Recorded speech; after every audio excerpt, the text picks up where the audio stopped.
This video is sponsored by Squarespace. Go to squarespace.com/ThePlainBagel to save 10% off your first purchase of a website or domain using code ThePlainBagel.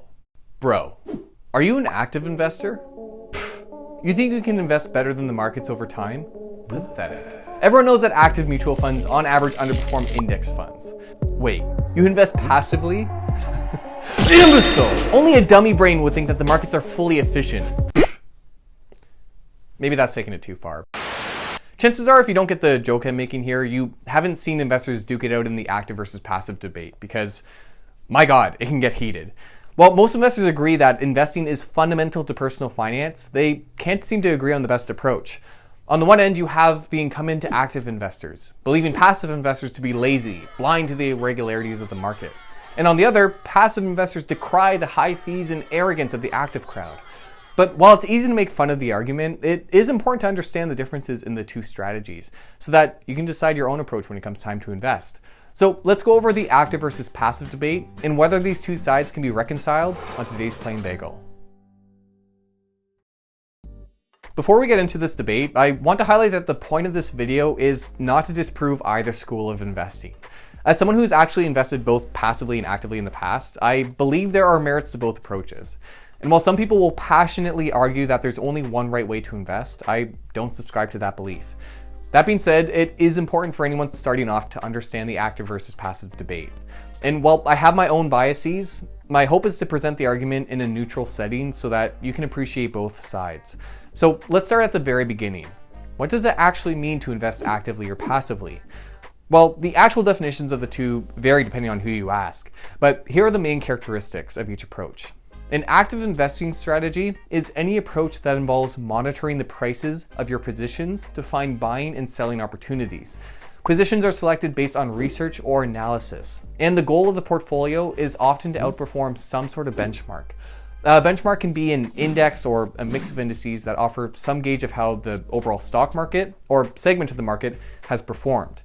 The amount an investor outperforms their benchmark is referred to as alpha return. So active investors are looking to achieve alpha when they invest.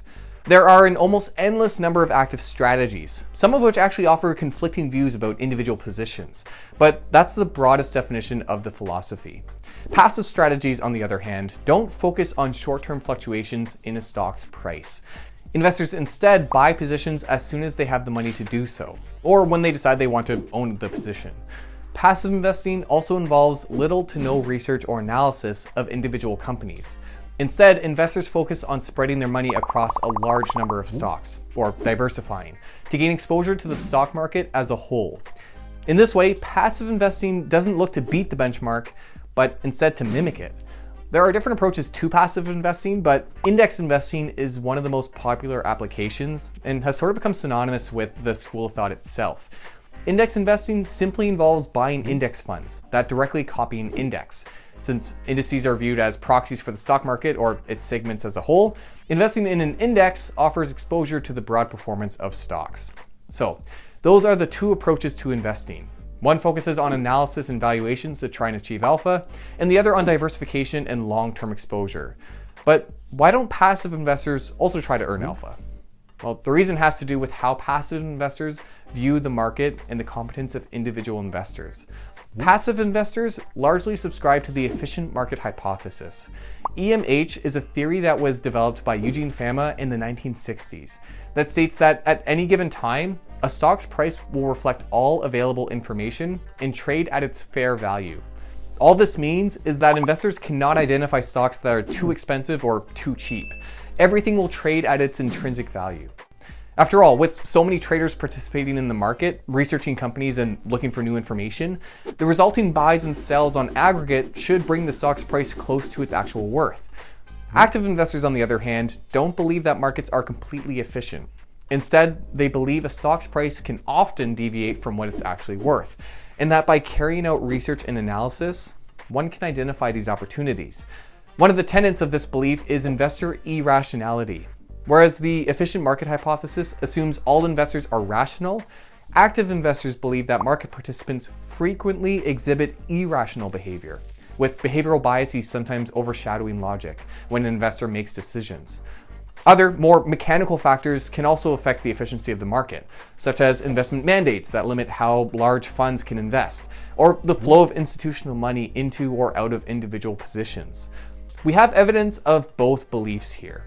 Stock prices often change immediately to reflect news about a corporation, showing there's some degree of efficiency in the markets. And stock bubbles, daily changes in prices, and other fluctuations suggest there's some irrationality to the markets as well. While investors from either camp may acknowledge both theories as being at least partially true, they will often favor one over the other.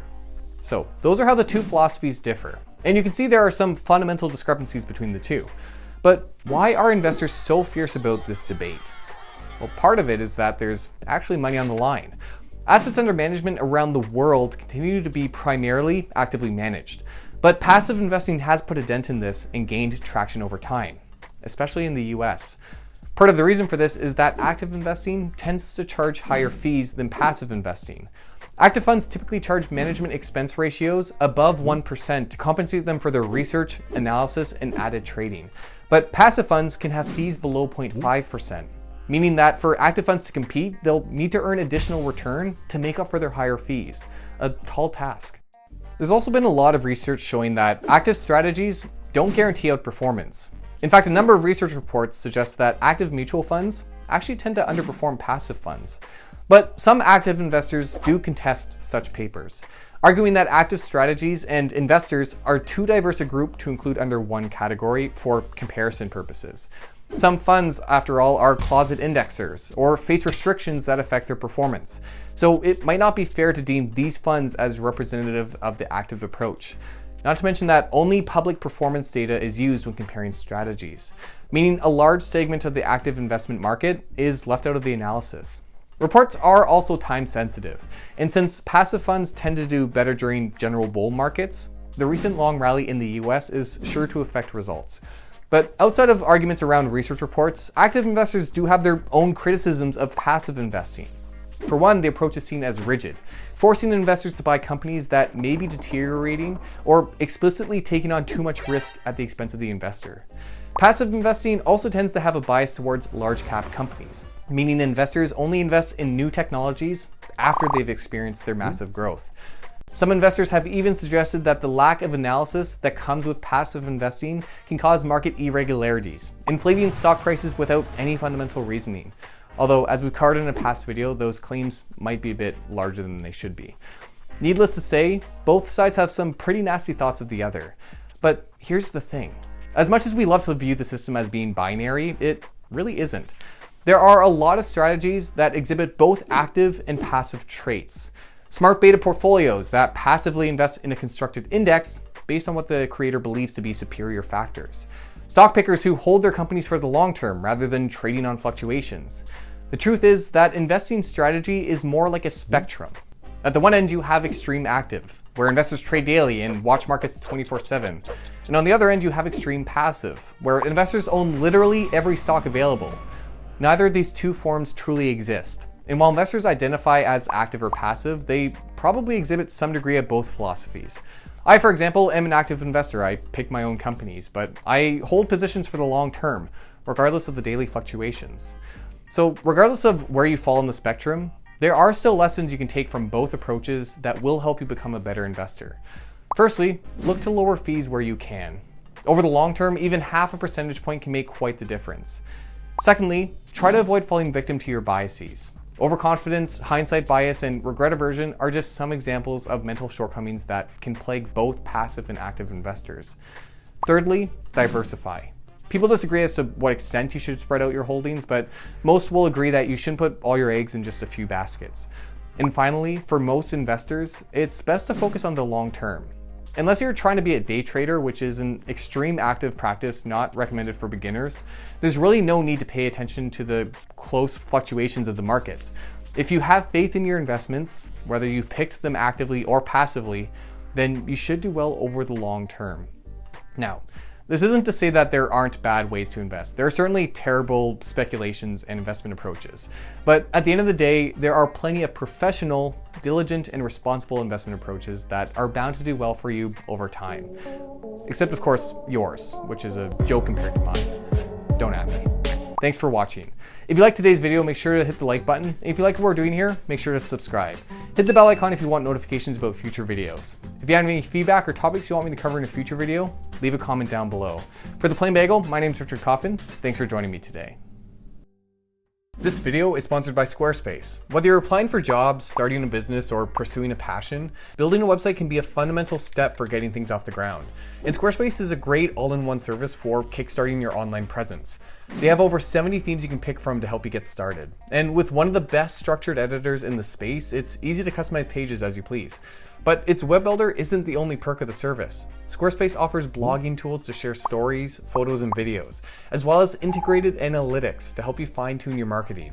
So whether you're looking to build a resume, blog, portfolio, or business online, Squarespace has a lot to offer.